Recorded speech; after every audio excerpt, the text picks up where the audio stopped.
Jasmine, can you talk about like your experience with jazz and classical? I mean, were you kind of in both worlds? Did you listen to a lot? Yeah, Um, I never actually got to be a jazz musician, unfortunately. Like I was really set. Like that's why I picked the tuba. In seventh grade, I went to my band director and I said, "Hey, I want to play in the jazz band." He said, "Okay, if you can get to level 3 on NISMA next year." So I went and I did that. And then he was just like, "Oh, I didn't think you'd actually do it, but no, you can't play in the jazz band."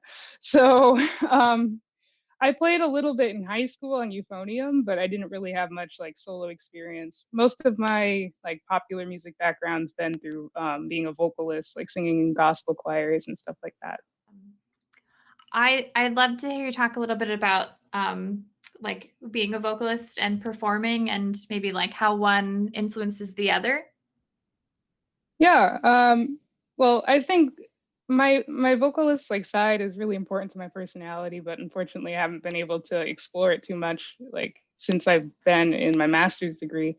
Because in my undergrad there was a group I sang with, the Dorothy Cotton Jubilee Singers, that sang spirituals and gospel around the community. We did Wonderful. tours and things like that. But here I don't have any sort of thing like that. But being a vocalist, I think it allows me to tap into a different level of expression in my music because I'm always thinking like, how would I sing this if I were on stage?